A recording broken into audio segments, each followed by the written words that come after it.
नमस्ते। मेवाड़ एजुकेशन में आप सभी का स्वागत है। मैं विजय लक्ष्मी मेवाड़ एजुकेशन से।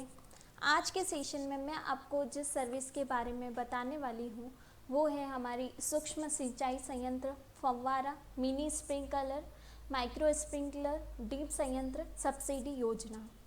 तो आज के सेशन में इन चारों योजना के बारे में आपको मैं पूर्ण आवेदन कैसा होता है, इसमें क्या क्या पात्रता होती है, इसमें जो अनुदान राशि मिलती है सरकार से वो कितनी मिलती है और क्या क्या आवश्यक दस्तावेज रहते हैं, तो इस प्रकार की जो सारी जानकारी है वो मैं आपको आज के सेशन में बताऊंगी। तो सबसे पहले हम जान लेते हैं कि जो संयंत्रों पर सब्सिडी योजना है वो क्या है। फव्वारा संयंत्र सिंचाई पानी की 50 से 55% बचत कर इसके कुशलतम उपयोग द्वारा उत्पादन में वृद्धि करना। उसके बाद मिनी स्प्रिंकलर संयंत्र सिंचाई पानी की 50 से 60% बचत कर इसके कुशलतम उपयोग द्वारा गुणवत्तापूर्ण उत्पादन में वृद्धि करना। माइक्रो स्प्रिंकलर का प्रयोग फूलों एवं छोटे पत्ते वाली सब्जियों में किया जाता है। फव्वारा सिंचाई में नोजल का भी महत्वपूर्ण योगदान होता है। नोजल ही यह तय करता है कि 1 घंटे में एक खेत में कितने पानी की दर की आवश्यकता है, वह कितने वर्ग मीटर में इसकी सिंचाई होगी। ड्रिप संयंत्र द्वारा पानी की प्रत्येक बूंद का समुचित उपयोग, जल की 75 से 80% बचत तथा कुशल तकनीक द्वारा गुणवत्तापूर्ण उत्पादन में वृद्धि। बूंद बूंद सिंचाई एक ऐसी सिंचाई विधि है जिसमें पानी थोड़ी थोड़ी मात्रा में कम अंतराल पर प्लास्टिक की नालियों द्वारा सीधा पौधों की जड़ों तक पहुंचाया जाता है। उसके बाद जान लेते हैं कि इन संयंत्रों पर जो अनुदान राशि मिलती है सरकार से वो किस प्रकार से मिलती है। सबसे पहले अगर आप फव्वारा स्प्रिंकलर के लिए अगर आप आवेदन कर रहे हैं तो उसमें जो अनुदान मिलता है वो सामान्य कृषकों को 70% एवं लघु सीमांत कृषकों को 75% अनुदान देय है। और अगर आप माइक्रो स्प्रिंकलर के लिए आवेदन कर रहे हैं तो इसमें सामान्य कृषकों को 70% एवं लघु सीमांत कृषकों को 75% अनुदान देय है। और मिनी स्प्रिंकलर और ड्रिप संयंत्र इन दोनों के लिए भी सामान्य कृषकों को 70% तथा लघु सीमांत कृषकों को 75% अनुदान मिलता है। उसके बाद इसमें अधिकतम जो अनुदान मिलता है उसमें 5 हेक्टेयर की जो क्षेत्रफल है ज़मीन का उतना ही इसमें अनुदान रहता है। इसके बाद हम जान लेते हैं कि इस सब्सिडी योजना का लाभ लेने के लिए जो पात्रता होनी चाहिए वो कौन कौन सी है। सबसे पहले कृषक के पास कम से कम 0.2 हेक्टेयर सिंचित कृषि कार्य योग्य भूमि हो, जिन कृषकों के नाम पर भूमि का स्वामित्व है एवं जल स्रोत के पंप सेट हैं। और फव्वारा संयंत्र पर कृषक ने जिस वित्तीय वर्ष में आवेदन किया हो उसी वित्तीय वर्ष के संयंत्र क्रय बिल होने की स्थिति में पात्र कृषकों को अनुदान देय होगा। 5 हेक्टेयर पर भूमि सूक्ष्म सिंचाई के तहत एक बार अनुमति प्राप्ति के 7 वर्ष की समाप्ति के बाद ही दोबारा अनुदान देय होगा। उसके बाद आता है कि इस सब्सिडी योजना के लिए आप जब अप्लाई करते हैं तो इसमें आवश्यक दस्तावेज क्या क्या रहते हैं। सबसे पहले जमाबंदी नकल होनी चाहिए जो 6 माह से अधिक पुरानी नहीं हो। आधार कार्ड, जन आधार कार्ड होना चाहिए। सिंचाई स्रोत प्रमाण पत्र होना चाहिए, उसमें आपका बिजली का बिल, पंप सेट का क्रय बिल या फिर जल करार, इनमें से आप कुछ एक लगा सकते हैं। उसके बाद पंजीकृत निर्माता का संयंत्र क्रय बिल, प्रोफोर्मा इनवॉइस, वित्तीय स्वीकृति जारी करने के पूर्व संयंत्र का प्रिंटेड बिल। उसके बाद पंजीकृत निर्माता द्वारा जारी संयंत्र क्रय बिल, आपूर्तिकर्ता का कोटेशन, कृषक श्रेणी का प्रमाण पत्र, लघु है, सीमांत है, कृषक है, उसके अकॉर्डिंग जो प्रमाण पत्र बनता है वो जाति प्रमाण पत्र, अगर किसान अनुसूचित जाति जनजाति से रिलेटेड है तो, और बैंक खाता का जो प्रूफ है वो भी इसमें कॉपी लगानी होती है। और मिट्टी पानी की रिपोर्ट, अगर आप ड्रिप संयंत्र के लिए अप्लाई कर रहे हैं तो उसमें मिट्टी पानी की रिपोर्ट भी लगानी होती है। तो इस प्रकार से ये सारे डॉक्यूमेंट्स क्या रिक्वायर रहते हैं, पात्रता क्या रहती है, ये सारी डिटेल्स बताई थी। अब हम जान लेते हैं कि इस सब्सिडी योजना के लिए आप जो ई मित्रा से आवेदन करते हैं वो किस प्रकार से करना है। सबसे पहले आप ई मित्रा ओपन करेंगे, डैशबोर्ड ओपन होता है। उसके बाद आप यूटिलिटी टाइप सर्विस पर क्लिक करेंगे तो जो हम सब्सिडी योजना के लिए आवेदन कर रहे हैं उसके लिए आप यहाँ पे हॉर्टिकल्चर डिपार्टमेंट यहाँ पे टाइप करते हैं तो हॉर्टिकल्चर डिपार्टमेंट की सारी सर्विसेज आपको यहाँ पे शो होती है। तो इसमें से आपको जो मैं अभी बता रही हूँ, एक तो मिनी स्प्रिंकलर, माइक्रो स्प्रिंकलर और स्प्रिंकलर, ड्रिप सिंचाई पर ये सारी जो सब्सिडी मिलने वाली है, तीन में से किसी एक फॉर्म को हम ओपन करते हैं। जैसे मिनी स्प्रिंकलर पर बागवानी सब्सिडी के लिए आप जब आवेदन करते हैं, थर्ड पार्टी पोर्टल के लिए आप ओके करेंगे।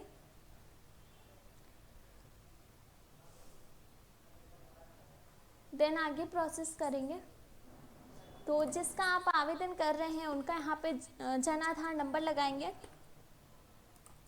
जन आधार नंबर लगाने के बाद सबमिट करना है। उसके बाद यहाँ पे डिटेल शो होती है। तो जिस मेंबर के नाम से आप आवेदन कर रहे हैं उनका नाम सेलेक्ट करके ओटीपी के लिए वेरीफाई करना है।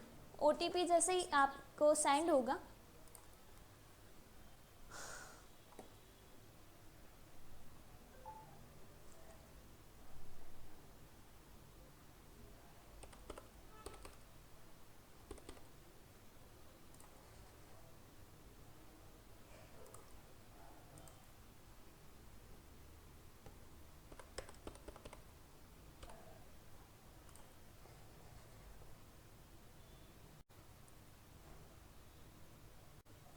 ओटीपी लगाने के बाद आप एप्लीकेशन फॉर्म भरने से पहले कुछ निर्देश आपको शो होते हैं। उसमें सबसे पहले ये निर्देश आपको पढ़ लेने हैं प्रॉपर्ली, उसके बाद आप आवेदन फॉर्म के लिए अप्लाई कर पाएंगे।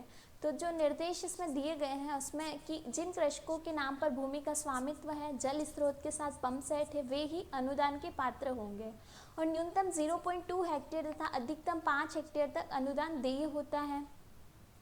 उसके बाद 5 हेक्टेयर पर सूक्ष्म सिंचाई के तहत एक बार अनुदान प्राप्ति के 7 वर्ष की समाप्ति के बाद ही दोबारा अनुदान प्राप्त करने के पात्र होंगे और आवेदन के समय ज़रूरी दस्तावेज में भूमि की जमाबंदी या पासबुक की प्रतिलिपि, भूस्वामित्व, बिजली का बिल, पंप सेट, क्रय बिल, जल करार, सिंचाई स्रोत, इनमें से ये सारे डॉक्यूमेंट्स होने चाहिए। उसके बाद आवेदन के बाद ज़रूरी दस्तावेज पंजीकृत निर्माता का संयंत्र क्रय बिल, परफॉर्मा इनवॉइस, वित्तीय स्वीकृति जारी करने से पूर्व संयंत्र का प्रिंटेड बिल और पंजीकृत निर्माता द्वारा जारी संयंत्र क्रय बिल। उसके बाद पात्र ऑनलाइन आवेदकों पर संबंधित जिला कार्यालयों द्वारा निर्धारित लक्ष्यों की सीमा में प्रशासनिक स्वीकृति जारी की जाएगी और कृषक द्वारा चयनित आपूर्तिकर्ता द्वारा संयंत्र स्थापित की कार्रवाई संपन्न की जाएगी। संयंत्र स्थापना उपरांत आपूर्तिकर्ता द्वारा कृषक को संयंत्र के संचालन एवं रखरखाव की जानकारी प्रदान की जाएगी। इसके पश्चात आपूर्तिकर्ता द्वारा संबंधित जिला कार्यालय को संयंत्र का भौतिक सत्यापन कर अनुदान जारी करने का अवगत कराया जाएगा और भौतिक सत्यापन में निर्धारित मापदंड के अनुसार पाए गए संयंत्रों पर नियमानुसार अनुदान कृषक तथा उनकी अभिशंसा पर आपूर्तिकर्ता को जारी कर दिया जाएगा। इस प्रकार से ये सारे दिशा निर्देश पढ़कर आपको यहाँ पे चेकबुक पर टिक करके आगे बढ़े पर क्लिक करना है। आगे आपके पास एप्लीकेशन फॉर्म फिल करने के लिए यहाँ पे डिटेल्स ओपन होती है। सबसे पहले आपको ये स्प्रिंकल जहाँ पर इसका आप पंजीकरण करा रहे हैं उसके लिए सबसे पहले यहाँ का एड्रेस भरेंगे। उसके बाद एड्रेस भरने के बाद आपसे पूछा जाता है कि पिछले 5 वर्षों में भी आपने अगर इसके लिए लाभ उठाया है तो आप यहाँ पे हाँ करेंगे, अगर नहीं उठाया है तो आप नहीं पर सेलेक्ट करके आगे बढ़ेंगे। उसके बाद फसल विवरण पूछता है कि आप किस प्रकार की फसलों का खेती करते हैं, कृषि फसलें, बागवानी फसलें।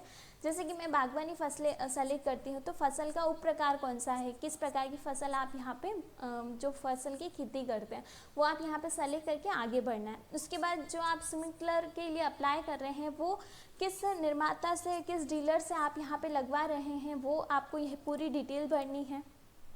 उसके बाद जो सिंचाई का स्रोत है वो इनकी खेत में पहले से कौन सा है वो इनका यहाँ पे सेलेक्ट करेंगे और उसके बाद आपको यहाँ पे सिंचाई के स्रोत का जो स्वामित्व है वो कैसे है, स्वयं का है या फिर संयुक्त रूप से है या पड़ोसी का है, वो यहाँ मेंशन करना है।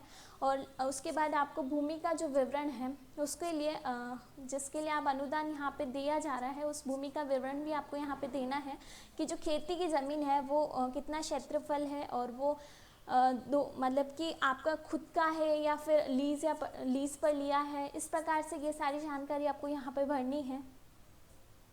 उसके बाद यहाँ पे एक नोट भी दिया गया है कि दर्ज की गई भूमि 5 हेक्टेयर से अधिक नहीं होनी चाहिए। जैसे कि अगर किसान ने विगत 7 वर्षों की अवधि में 2 हेक्टेयर के लिए पहले से ही अनुदान लाभ उठाया है तो वह केवल 3 हेक्टेयर के लिए आवेदन करने के लिए पात्र है।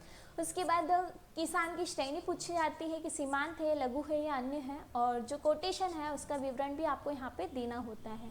उसके बाद लास्ट स्टेप आता है आपका डॉक्यूमेंट्स अपलोड करने के लिए। डॉक्यूमेंट जब भी आप अपलोड करते हैं तो उसमें कुछ भी एक स्पेशल कैरेक्टर जो होता है वो नहीं होना चाहिए, और जो फॉर्मेट है वो JPG, PDF और PNG में होना चाहिए, और जो फाइल का साइज़ है वो भी 1 से 2 MB का होना चाहिए। उसके बाद कृषि भूमि पर स्वामित्व पूछा जाता है कि स्वयं का है या नेशनल के ये, वो आप सेलेक्ट करके फिर आपको भूमि की जमाबंदी यहाँ पे अपलोड करनी है। और जो पटवारी द्वारा सत्यापित नक्शा है वो आपको अपलोड करना है। और बिजली का अगर बिल आप अपलोड कर रहे हैं तो वो यहाँ अपलोड करके डिज़ाइन नक्शा और जल परीक्षण रिपोर्ट आपको यहाँ पे यहाँ पे अपलोड करनी है। और जो कोटेशन की कॉपी है वो भी आपको यहाँ पे अपलोड करनी है। और लास्ट में जो आर्थिक प्रतिवेदन रिपोर्ट है, जो सर्वे रिपोर्ट है, वो यहाँ पे सेलेक्ट करनी है। उसके बाद जो सब्सिडी है उसके किसके खाते में की जाएगी ये आपसे पूछा जाता है कि किसान के, स्वयं के या फिर प्रदायक के, इनमें से आप यहाँ पे सेलेक्ट करके, और ये जो चारों टर्म्स एंड कंडीशन है ये आपको प्रॉपरली पढ़ के चेक बॉक्स पर टिक करके सबमिट करना होता है फॉर्म। जैसे ही आप सबमिट करते हैं आपको एक रिसिप्ट प्राप्त होती है। तो इस प्रकार से आपका ये सब्सिडी योजना के लिए नए आवेदन के लिए प्रोसेस हो जाता है।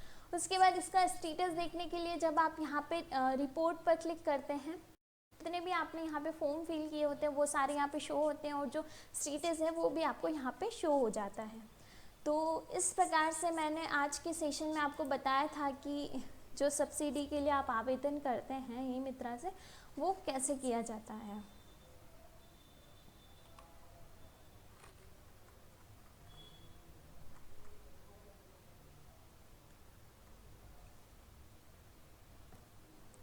तो आप भी जब सब्सिडी योजना के लिए मित्रा से आवेदन करते हैं, आपको भी फॉर्म से संबंधित, दस्तावेज से संबंधित कुछ भी इश्यूज आते हैं तो आप हमारी जो हेल्प डेस्क टीम है वहाँ पर कांटेक्ट कर सकते हैं और आपकी जो भी क्वेरीज हैं वो सोल्व कर सकते हैं। तो स्क्रीन पर मैंने उनके कॉन्टेक्ट नंबर भी शो किए गए हैं। और उसके बाद हमारे जो सोशल मीडिया पेजेस हैं उससे भी जुड़िए ताकि आपको सर्विस से रिलेटेड जो नई से नई अपडेट्स हैं वो मिलती रहे। तो हमारा Facebook page, Instagram, YouTube, Twitter, चारों का लिंक जो है वो भी मैंने शो किया गया है। और मेवाड़ एजुकेशन के बारे में और अधिक जानकारी प्राप्त करने के लिए जो हमारी वेबसाइट है वो भी विजिट कीजिए www.mewareducation.in। Thank you so much.